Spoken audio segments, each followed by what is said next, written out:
from somebody whose best Christmas gift of his whole married life was a gift certificate to not go to Disneyland. It literally said, hall pass to not go to Disneyland with family. That's how I feel about Disneyland.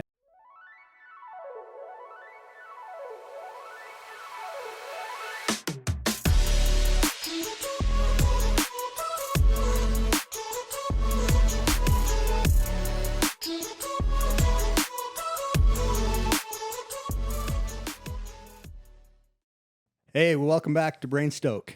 It's been a minute, maybe a month or so, but we're happy to be back in studio. We've had a crazy month, going a lot of different directions, but we wanted to kick off this episode by talking a little bit about or sharing some really cool stories of Stoke. So happy to be here, and Preston's legs are incredibly tan and very cut up. So we don't really have a camera to show that, but I'm just noticing like, wow. I've been flexing. The last month has been good to you. Hasselhoff has nothing on you. Man. Well done. Real quick, sponsor shout out. We want to thank Aspire, a network of mental health companies. Great people there. Continue to support what we're doing. Mental health experts across the state. Thank you, Aspire. Speaking of sponsors, actually, we're going to talk just for a couple minutes about some cool non-paid sponsorships, just because there's some amazing people that we know that are doing cool stuff, and I just wanted to bring them up. So first and foremost, Julia's Kitchen. There was a time in my life where I got really sick as a young father, husband, went through so many different tests and things, and in the end, after going to all these specialists who basically said, hey, Tom, quit your job. You know, you need to just have less stress in your life, blah, blah. I was dealing with lots of chronic fatigue and soreness. And of all things, I ended up in a nutritionist's office. And the nutritionist did basically one key thing, and that was, Tom, stop eating sugar, gluten, dairy, and red meat. Right? Stop eating. Right? No, and you lose your will to live. Yeah, basically prescribed me to die. And so at the time I was like, how? I was riding a bike, I was doing Ironman, I was training. And I thought maybe I'm overtraining. And so that was the implications of overtraining is I literally was face down on the carpet at 10 a.m. in my office. Anyway, long story short, I see this nutritionist and he says, get rid of all these, all of these things that cause inflammation in your body. Well, within 2 weeks, I was a new man. Within a month, I had lost a ton of weight and I stayed on it for 9 months. And it's interesting because Julia's Kitchen is all about gluten-free, making sure that those people who have celiac have awesome food. Well, at the time, the stuff that I was getting, this was like 10 plus years ago, I was going to Whole Foods and these different places, and I was getting at the time the products for non-gluten, and they tasted like cardboard. My kids actually would try them and they would be like, oh, they were dry heaving, Dude, they're rough. Yeah. Julia's Kitchen to solve that, and I think it's cool. And so anyway, for Lindsay Charlton and Nate Fisher, kudos to you guys for creating a whole menu of products that are allergen-free, gluten-free, keto gluten-free, everyday gluten-free, everyday organic. It's awesome. It's really good stuff. And so I just think they're cool. They're friends of ours, and they're doing good work for people who live, struggle in Stoke, who live with the struggle of having to deal with those things. And so anyway, awesome people. Their mantra at Julia's Kitchen is, I love this, just love it. Family's at the cornerstone of everything we do. And when I think about these guys, oh, they're hilarious guys and their families are amazing. So anyway, Julia's Kitchen. Find them online, wherever, but yeah, Julia's Kitchen. Speaking of cornerstone, I'm going to segue into this. What a segue. What a segue. Let's just clap it up for that. Yeah. Speaking of cornerstone. So another buddy of ours, Gardner Brown with Cornerstone Advisors, he and I had lunch recently. Gardner's consistently ranked as one of the top financial advisors in the state of Utah. He is not a sponsor of ours. Yet, Gardner. Send the check. Yet. Gardner and his son Daniel are this week in Colorado at Breck Epic, which is this amazing multi-day stage mountain bike race. And these guys are doing it in a team. And I just think it's cool that Gardner's there with one of his sons. Probably multiple children are there, maybe his whole family supporting them. But Gardner is a longtime mentor of mine. Years ago, when my doctor said, my knee doctor, Tom, stop skiing stupid things and taking care of your body. And he basically prescribed the bike. So that day that I went back to my office, I'm like, Gardner Brown, this is the Uber biker. He's done Lauderdale like 87 times. Kidding. I don't even know how long it's been in existence, but Gardner's just a cool guy and he's lived his life on the bike. That's how he copes with a lot of the stresses that exist out there. He and I had lunch recently and he said something that blew my mind. He said, I'm loving the opportunity to work with people to increase their capacity financially. So, I mean, Gardner's been at it for a long time. He kills it for his clients, but he used the word increasing their capacity. And, you know, as a cyclist, as someone who, you know, loves to increase the capacity of fitness and the capability on the bike, Gardner's team has figured out how to work with their clients to increase their financial capacity, which translates into living your best life. And I think it's cool the way that they've approached it. So anyway, shout out to Cornerstone Advisors and Gardner Brown, one of my heroes, awesome dad. Cool that you're doing a stage race with your son. And I think Gardner, he's a ride leader with D.O.S.E, isn't he? He is. With the Utah Cycling League. Yeah. Right. Yeah, he has spent years and years volunteering his, time and talent on the bike, which is incredible. So, Awesome. yeah, which is all about today, really, when Yeah. we think through, you know, why we wanted to have this episode. It's to do a number of things. But before we get to Nike Utah, let's talk for just a second about our experience this last weekend on the bike. Yeah. Okay. Do you want to talk about Yeah. not tapioca, not the pudding, Tabiona? Well, you know my heart is with tapioca pudding. Tabiona. So tell us about Tabiona and what took place this last weekend. So we,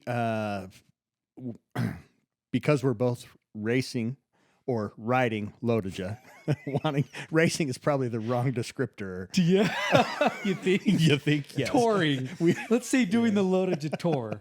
Yeah. And by tour, I mean like We may have bicycles that are picture like a basket on the front, like touring Exactly. through the lowlands We of are Lauderdale. we are touring from Logan to Jackson Hole, and in preparation for that, we were searching for organized rides, supported rides that could give us some opportunities to get some miles under our belt. So I found this ride called To the Moon and Back, based out of Tabiona, Utah, which is between essentially Camas and Duchesne. And there were multiple distance options that you could ride. We ended up riding 111 miles last Saturday, and we started in Tabiona, and we ended up at Stillwater Reservoir. Was that the name of it? I think it was Stillwater Was it Reservoir. Stillwater or Rock Creek? We went through Rock Creek. I know that. Yeah. Anyway, regardless, we ended up there and came back, and we met the people that are in charge of this organized ride, and they were just cool people, not cyclists at all, which I thought was really interesting. Were they? I don't recall them being cyclists of any kind. No, in fact, the founder of the race is a woman by the name of Karen Redden. So I have to admit, when Preston was like, hey, let's go do this prep ride, I was thinking drive a couple hours to Tabiona and then spend a lot of time on the bike and then try to drive home, which in my history, the drive after is at times harder than the actual ride, when you're that trash. But I was so stoked that we went to this ride. Karen Redden and the people who put on this event, they just do it right. I mean, we actually took off with a motorcycle leading, like a professional on a motorcycle, a sweet BMW motorcycle.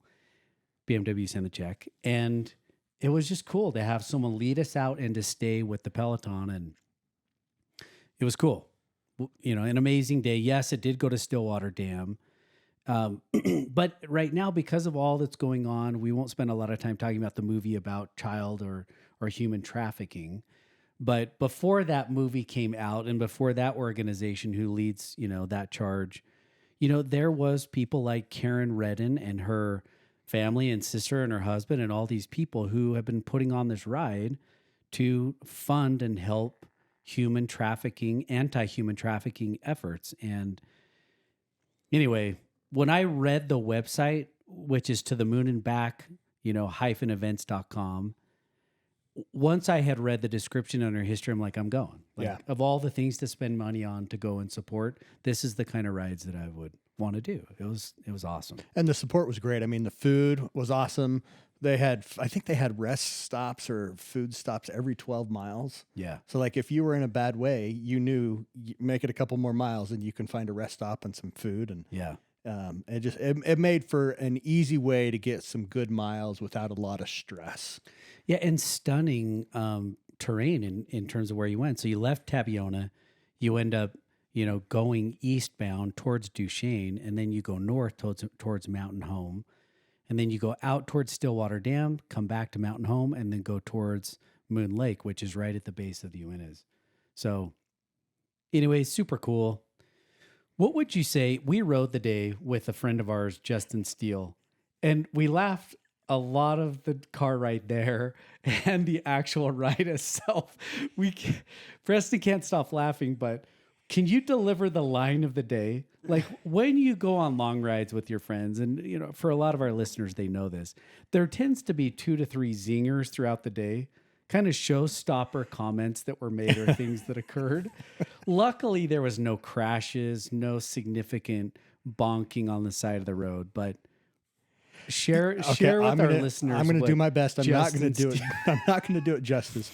Justin Still is a good friend of ours. He's in a little bit different phase of life. He has a couple really young boys. I think like 7 and 5 or 5 and 3. Sorry, Justin, if I got those dates or ages a little off. But regardless, we pass on the drive out to Tabiona some sandhill cranes, and he goes, Kenny. He calls him Kenny, and I'm like, what is happening? And he said that was the name of the sandhill crane on maybe the movie Up. Is it Up or was it a different movie? No, Up. Was it Up? Yeah, I think it's Up. So he calls this bird Kenny, and then he says to us, did you know that is the prime rib of the sky? Sandhill cranes are the prime rib of the sky. He says they're supposed to be really tasty. Good eating. And I mean, granted, we left our houses at 5:30. So this is a super early morning, and we're talking about the prime rib of the sky, and sandhill cranes. So, Justin, that was just the start of a lot of funny comments. We haven't actually done any World Wide Web research on the sandhill crane being good eaten, but that was the line of the day, and potentially could be the actual title of this episode. The prime rib of the sky. So anyway, prime Justin Steele, we like it. That's awesome. Did he call it Kevin? Kenny or Kevin? Kevin's the bird from Up. Okay. Should we redo that whole bit? No, because I that's just got it great. completely wrong. Kevin! I just want the audience to know that, yes, we do research here. It's not, Preston has Kenny. not seen Up. but he hasn't Yeah, seen Up. totally. By the way, just to close this off on Justin. So of all things, right? Preston and I we're destroyed after the ride, fully knowing we're going to get home in the car barely after being, of course, filled up with a number of shakes on the way home. But Justin knew he was coming home to get up early in the morning to go to Disneyland. I couldn't think of anything worse. And coming from somebody whose best Christmas gift of his whole married life was a gift certificate to not go to Disneyland. It literally said hall pass to not go to Disneyland with family. That's how I feel about Disneyland. And so anyway, kudos, Justin. You're such a good dad. After that long day, you rallied and you ended up at Disneyland walking miles with your children. That Talk about sounds struggle in Stoke. Yeah, Wow. that's a struggle. His for struggle there, Stoke, for sure. Preston, where have you been the last month? Oh my heavens! I've been a lot of places. But there's only one we want to hear There's only about. one you care about. Yes. For years, I've listened to you tell stories of chasing the Tour de France, and I finally had the opportunity to chase the Tour. So I spent a handful of days riding and running after the Tour. It was a dream trip for sure. That's amazing. That's dope. Give us your highlight ride. Well, I did the famous Alpe d'Huez. Yeah. It wasn't part of the tour this year, but we went to Alpe d'Huez and rode that, and that was it was awesome. It was everything we wanted it to be. We had our wives with us, and they got e-bikes, and they got to come ride with us, which was really fun. Probably my highlight, though, in reality, if any of you that have ever paid attention to the Tour de France, there's always one character that you can pick out on every stage, and it's the devil. And I saw the devil twice. I was able to stop and get a picture with him. It's probably my most prized possession next to my kids. We need to post it as part of this. Absolutely. It actually, Preston is like a little kid at Christmas getting a brand new bike. Yeah, it was with great. this guy. Yep. Yeah. Before Lance, there was the devil. Yep. And the post Lance, he's still there. He is still there. He's from Austria. He doesn't speak English, but he's on every stage. So you just have to find him. He's kind of like Where's Waldo at the Tour de France. I love it. What a cool thing that you were able to go. We won't, talk too much in detail, but the crew of guys that you were able to go over with and your wives, what a fun trip as a group. Yeah, I mean, would you do it again? 100%. I'm ready to sign up tomorrow. Yeah. So yeah, obviously people are what make all of those trips really the best part of it. And we had a ton of fun. Got to know some people a lot better than we did previously. So it was great. That's awesome. Yeah. Maybe if we have time, I can share a little bit of story about my first, Alpe d'Huez experience later, which is, it was an amazing trip, but yeah, not my finest moment on a bike. Anyway, that's cool. That's awesome. You got to go there. Yeah, it was sweet. I was able to stay home the last month, and so thank you for that. Well, you've got a project that's heavy on your mind. I'm sorry. I actually spent a little bit of time in St. George riding, and it was great. It's been an awesome last month. So much to talk about today with regards to the bicycle. For our listeners, Preston and I have both been training for Lodja. At some point, we may go shirts and skins here to show, the implications of riding the last month. Just kidding to my family. We're not about to go shirtless, but is Manscaped a sponsor of ours? Not yet. No. Okay. Someday. Send the check. Someday. The last month has been a blast. We've been on our bikes a ton, relatively speaking, for those who are, big time historical roadies. They're putting probably, 250 to 300 plus miles a week, maybe even more, depending on their category. But Preston and I have been riding a lot together, which has been fun. And in terms of training, I think the cool thing, actually, we were out yesterday together in the morning and this morning as well. And it's fun to be to a spot where you're comfortable on the bike. Doesn't necessarily mean you're strong or fast, but it's nice to be in a place where you're feeling comfortable on the bike. You're not fighting your own person. All of the rolls go to a nice place within your spandex, right? They just kind of the bibs are keeping things in place a little bit better. A little bit better now. So tell us, just comment on your training. How you feeling? Well, weight loss. I think we've got to at least give a little bit of a shout out. We've got a neighbor who's a phenomenal cyclist. He's a Cat 1 racer, Nathan Manwaring. I know he coaches a lot of high school mountain bikers, et cetera, and other just people looking to stay fit. But he's helped us with a training plan. So we've been pretty dedicated, pretty committed to that plan that he's given us. And I think that's been it's been really helpful for me. Yeah. Because I've been able to see what's on the calendar and almost plan my week every week on how I'm going to ride and what ride's going to be the important ride, et cetera. So it's come down to crunch time. Lodja is like basically 3 weeks away. Yeah. And I think we're both starting to see the benefits of following a plan. Yeah. and sticking to doing the hard parts, the intervals and the long rides, the two things that he really wants us to be focused on. Go back to 2 months ago because we were chatting together about Lodija and starting a training plan, looking at the plan, and at the time it seemed like the tone for both of us was like a little bit of fear, just like, can we really dive into this? So reflect back on that. What was your mindset then versus now, and how you feeling? Yeah, I mean, I was super nervous. I've done Lodija a few times, and it's never been really a great experience. Like, it's been just a survival mode to try to finish. DNF'd once, finished a couple times, did the relay a couple times. But regardless, I always struggled on the hills and I always got dropped, and that's always been my fear. Once you're dropped, you're on your own and you're waiting for another group to come behind that you can try to jump in with. So we're signed up with a bunch of other guys here in our community that are amazing riders, Mountain Green Cycling Club. And I think there's roughly 12 or 15 guys racing Lodija. Yeah. So those are kind of the guys we've been racing or training with, and you want to be able to stick with them.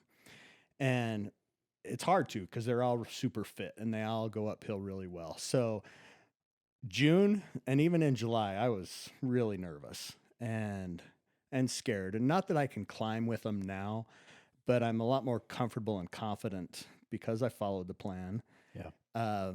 Strava's awesome. We're able to ride trappers or certain other rides and see progress. And progress has been a huge boost to my confidence really over the last couple of weeks.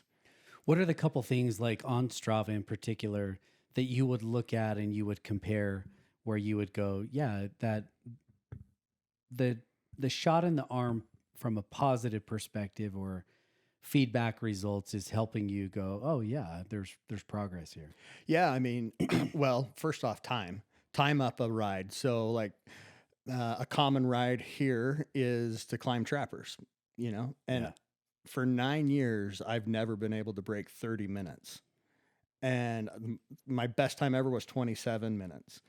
So over the last 9 years, I've been 34 minutes, 35 minutes, whatever. Yeah. Well, I finally broke 30 minutes 2 weeks ago, and I'll more than likely break 27 minutes here pretty quick. And so that's a huge marker for me. Now, the KOM on that thing is like 18 minutes, So just to give you an idea of where I'm at, I'm nowhere near anyone else, but I know, I'm able to compare my own times. Yeah. I think something else that I like to look at is I've been able to see what we consider like my FTP or my power number essentially, and watch it grow and get better. And just, it's obvious I'm getting stronger. Yeah. And that's awesome. And that means I can go uphill better. I can do steady tempo on flats longer, all of those things that matter for Lodija. Yeah. How's your skinny jeans fitting? Oh, dude. I have a belt on, and I've moved like 3 notches over the last 2 months. Like, 3? I'm not kidding you. I had to cinch it up pretty good today. So it's been a long time since I've really notched the belt tight. I'm impressed. That's and awesome. I have noticed, if just look into the camera so that people can see, like, look at the Posh Beckham cheekbones that he has going on right now. You know what's funny? Like, it is chisel. I do need to probably ask our producer to update our picture of our podcast on Apple Podcasts. That picture that's used, I look at that of me and I'm like, oh dear, I was a little thick. We should get updated all team of picture. our photo shoots done now. Yeah, exactly. Family photos. Yeah. Instead of the flannel Christmas ham pictures. No, I mean, man. it's nice to stand on the scale Yeah. and see some results. So That's aside awesome. from getting fast and getting strong and being ready for Lodija, here's my question for you. And I won't say your age, but I'm just going to say you're a middle-aged 40-something-year-old man. Why now are you doing Lodija, and why hire a coach? Like, why? Like, at the end of the day, why? Honestly, because I didn't feel great. Probably. I mean, I love riding bikes, and for whatever reason, some people have always come to me when they have bike questions. Like I'm supposed to be all knowing about bikes and fitness. And I'm not terribly fit and I'm not a great bike rider, but I've always loved it. And it was time to, you know, be able to fulfill some of those things that other people maybe thought of me and I couldn't do. Anyway, I wanted to be healthy, and it feels great to be reasonably healthy. That's awesome. You know, what about you? So, you know, I've known just from over the years of having a race on the calendar that gets me training and working towards that goal has been super valuable. It allows me to come up with a little extra discipline, you know, to get out and to, you know, to do the training. And I knew that I was going to need something on the calendar to jumpstart my commitment and discipline. Once I start seeing the results, I'm all in. You know, the results and seeing the progress, both in my body contour, but also just the strength and the numbers and what's going on. Then it starts to reinforce the discipline, which keeps the commitment going, you know? And so that cycle is now kicked in, but having a goal, you know, on the calendar is always super motivating to me. You know, the bottom line that I've never done Lotoja, you know, for those who, you know, are listening. I've done a number of other races over the years. And, you know, after spending, you know, hours and miles, you know, chasing some super fast people like Jared Allen or Matt Marriott or Dustin Cragen or Cam Costello or my old training buddies doing Ironman stuff. When we moved to Mountain Green, I wanted to enjoy the trails and the dirt.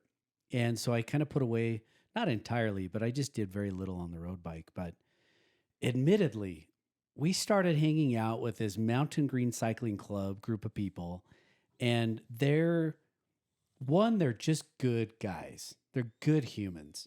And two, they just have a stoke for wanting to go out and kill themselves on the bike. And they're super, you know, inviting to anybody that wants to show up. So by the way, just a shout out, Tuesday night rides in Mountain Green. It's so fun. Anybody is invited.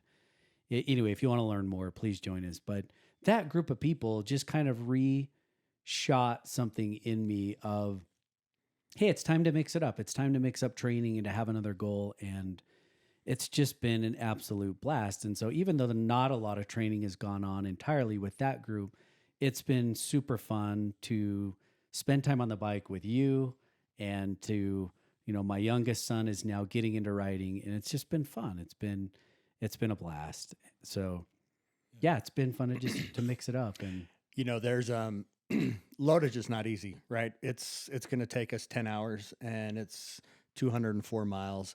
Last year, my wife and I were driving to Logan the night before Lotoja to support our son. And on the way, my wife pulls out her phone and video records me saying, I will absolutely never ride Lotoja again because I know how awful it is. And she saved that video. Well, obviously here we are a year later and I'm now registered for this darn race, and she's kind of holding that video over my head. Yeah, I like it. But so do you want to do Lotoja next year? I do not want to do Lotoja. So I should not let you sign up. Do not sign up for Lotoja. I like it. Again, it goes back to this whole group of guys that we've been around that are all doing it, and they're all just super supportive.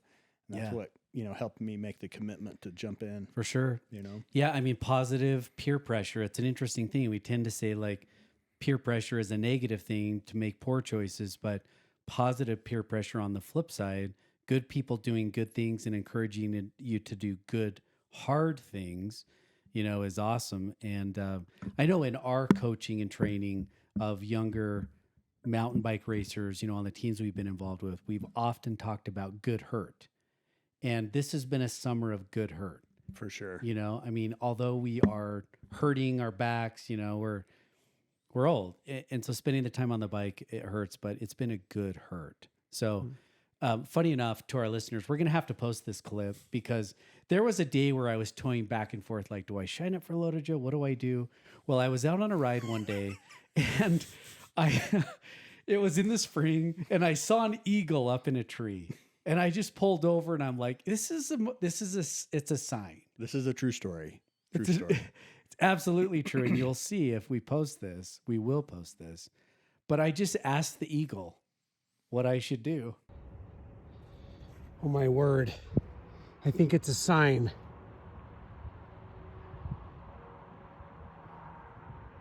Hey, bald eagle! If I'm supposed to do loaded jaw, fly away!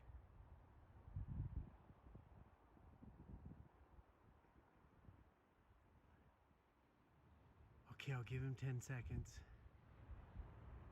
9, 8, 7, 6, 5. Damn it, that was too easy.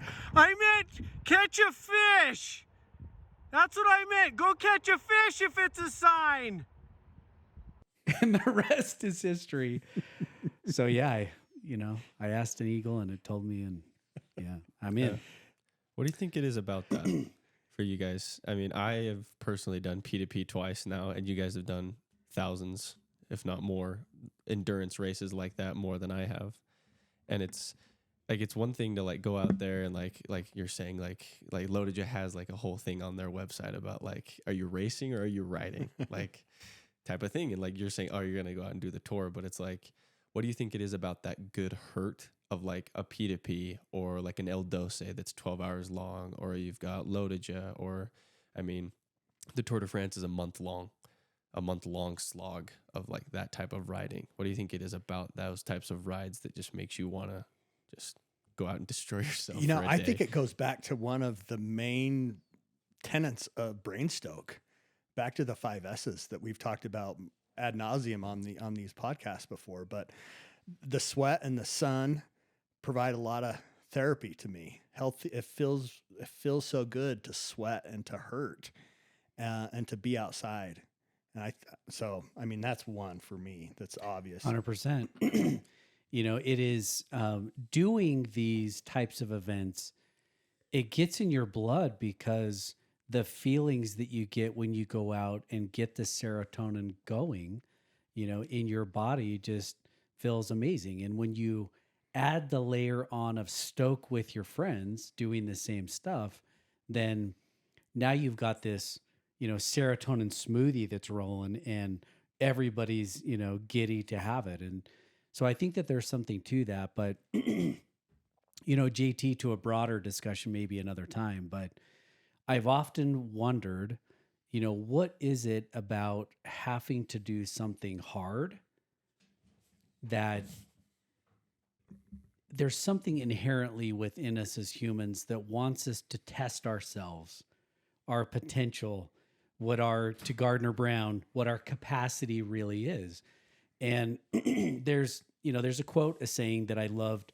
I heard it years ago, and it's kind of stuck with me in this mindset of a ship is safe in the harbor, but that's not what ships were built for. And they were built to sail, to not stay in safety and easy. And that I have found has been a correlation to knowing who I am and what my capacity is to try to push, another saying, those who risk going too far, will understand how far they can go. And that's just become something that for me, every time I do a training ride and finish, my confidence goes up a little, even if it hurt and I was out of shape. When I finish a race or an event, like we did Saturday in Tabiona, we were destroyed. And we had 2 hours to drive home. And yet I drove home stoked that I was with friends and that we did something hard together. And so again, good hurt, right? Like there's something to that. Earlier when I asked you, why do you want to do it? I think that for a lot of people, and it's not untrue, but I think that there's a perception of people who are in their middle age do these events or they go to these things and it's all about ego, like still trying to win, still trying to wear the Letterman's jacket on a Friday night to your alma mater 30 years ago. And I'm not saying that's untrue, but for most people, I think that they're just looking to matter. They want to feel like they matter in their own lives. And as weird as that may sound, doing these types of events helps my own self-confidence and self-perception feel like you matter, Yeah. even if it's just to me. 100%. There's I a cross quote, the finish line and I matter to me today. totally. There's a quote I love. I like Shaq now. He's just a businessman, obviously, but he does DJing, and people like clubs will pay him or festivals will pay him a lot of money to come because he's Shaq, right? But he takes pride in his craft because he said like a month ago, he's like, I love coming to these festivals because people are like, oh, why do you do it? Just because like you're into it? Like it's like a hobby? He's like, no, it's like the only other feeling that I've ever gotten that's been close to like Game 7 of the finals. Really? Yeah, he's like, I want to recreate the feeling that I get, the excitement. And the only other thing I've ever found that's close are these festivals, is DJing at these festivals. And so I thought that was pretty cool. Of like, kind of like you said, just like finding that feeling again and finding that excitement and that mattering or that kind of self-confidence. Yeah, you know what I love about what you just described, and it just kind of it's a light bulb that goes on in my head, because this week is the first week of racing for Utah High School Cycling League. And what I love about what's going on with thousands of high school kids this week and middle school kids this week is that they're ramping up for game time. They're about to get that sense of feeling of being nervous, like pre-game jitters, like Shaq, going to, DJ at a big festival or going to Game 7 or whatever. There's something to that, even though in Tabiona, it was just a ride. There was no race going on that day. But admittedly, when we all got out of the truck and we had to suit up and get our bikes ready, there was butterflies, that existed. And I think that is a good thing, that having some nervousness in our lives for something that we're about to go do that's hard, that's a positive thing, especially if you follow through with it. You lean in towards the nervousness and the anxiousness and you battle through it. Those are the things, right? If it wasn't hard, if it wasn't anxious filled, then you wouldn't get the same heightened experience by the time you're done. And so I just love that, one, that we do these things, but thousands of kids across the state right now, this is race week, and they're gearing up. And so, we are elated to be involved with Utah High School Cycling League, and we kick it off this week. Yeah, so I think looking at their calendar, it looks like Region 2 is going to be racing this week in Soldier Hollow. Region 3 is at Powder Mountain, and Region 6 is at Manti. And then the other 3 regions start their season next week. But we have a goal, or as BrainStoke, we are going to do our best to get to each of these regions over the course of the season. Maybe tell everybody a little bit about what we're going to try to do as we interact with the racers at each race. Yeah, so part of our sponsorship with the league is that we want to be the official podcast of the league. We're not necessarily the official or the only one per se, but we are connected to Aspire, who is the official sponsor of the mental health component, to the league. And so combined between the podcast and the mental health component, we want to try to be at as many races as we can. You will not see us in a booth, but you're going to see us wandering around and interacting with the racers and families and the athletes. And our goal is to try to do 2 things. One, we want to do interviews. And in that interview, we want to get as many kids as we can saying on video, BrainStoke, baby. And that will ultimately become the mantra of these posts that are going on, and kids who are basically being videoed, describing and communicating their stoke, for being at a race or training for that matter. So that's one thing. And then doing interviews and trying to get on the inside of a lot of the stories that are going on. BrainStoke podcast is all about hearing the stories of struggle and stoke. And so we want to meet more, student athletes. We want to meet those kids who have amazing stories of, why and how they are continuing to race. So yeah, those are two of the objectives. What else? No, I'm looking forward to that. I think it's going to be a lot of fun. BrainStoke on the streets or whatever we're going to call it. But The BrainStoke World Tour, but only in Utah. Yeah, that's right. In the pit zones, BrainStoke stroll in the pit zones.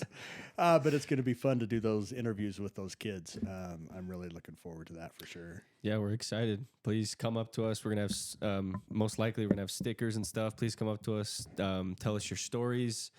Tell us like about your race that you had. Tell us about other races that you've had. Tell us about your family, about your dog, about your cat, whatever. We're amped to meet you. If you come up to us and just want to tell us about your experience with our podcast and maybe other BrainStoke media that you've come across, then yeah, we're excited. We're amped to get out there. If you hear this episode, I would highly encourage you to listen to 2 or 3 of the podcasts, especially this week. I mean, you have last year's, boys champion, Payson Norman, incredible insight into racing. More recently, Preston Page, who is a student athlete from Viewmont High School, 95% blind, and just amazing. And so those are a couple past episodes for you, high school student athletes and parents and coaches to listen in on that. Super inspiring. And yeah, hopefully it will give you some insight into what these types of episodes are all about. Yeah, I think another student athlete that we interviewed also was TJ Eck. And I think his story is pretty impressive too, totally. But those are, as you listen to these stories, you're going to realize that, these kids are just like you, Yeah. they're dealing with stuff just like you are dealing with stuff. And there's ways you can deal with things. And we want to talk to you about that. We want to share your story of how you manage and how you sort through the things in your mind that frustrate you. So anyway, stories of struggle in Stoke. It's going to be good. BrainStoke.com is a way that you can submit our form for being on the episode, or if you want to recommend somebody else to be on the podcast. But, that's one way, or any of the other channels that exist, our social media channels. JT, do you want to describe all of the different ways that people can get in touch with us? Yeah. And also maybe follow us, like including Strava? Yeah. You can check us out on obviously Instagram. You've definitely seen our videos on Instagram or on YouTube. We have visuals. If you're listening to this on podcast, on Apple Podcasts or on Spotify, we also have visuals. We take video and we do it on YouTube, and you can see clips of our stuff on TikTok, on Instagram, and on YouTube Shorts as well. We also have our brand new Strava club. So if you're on Strava, please check us out on Strava as our club, BrainStoke, and maybe post your rides there. Or we want to give you kudos to maybe some climbing challenges or stuff that we're doing as a club. So yeah, check us out there. Yeah, we want to have as many people, join the BrainStoke club as we can on Strava, and it's a fun way. It would be awesome if on that BrainStoke club that people were posting stuff about being out getting their S's, right? Mm-hmm. Getting out in the sun, sweating, stoke with your friends. That's the goal. Great episode today. So fun to be in studio with all of you again. As we close, we want to give a shout out to all of the student athletes of the Utah High School Cycling League. We wish you all the best as you start your racing this weekend. All of the middle schoolers, high schoolers, go get it. Best of luck to you. We also want to thank the parents, the ride leaders, all of the school coaches. Your amazing time and commitment allows all of it to happen for the league. Speaking of the league, thank you, Dallin ATAC, for your team of people throughout the state. Huge amounts of hours and effort go into making, the race season happen. And basically, this team of people is about to be 24/7 for the next few months. So thank you, Nike Utah. Lastly, school is starting again. We have a huge love and appreciation for Utah school teachers. We love you. We wish you all the best as you go back to school. Thank you so much for all that you do for the state of Utah and education. You've had your daily dose.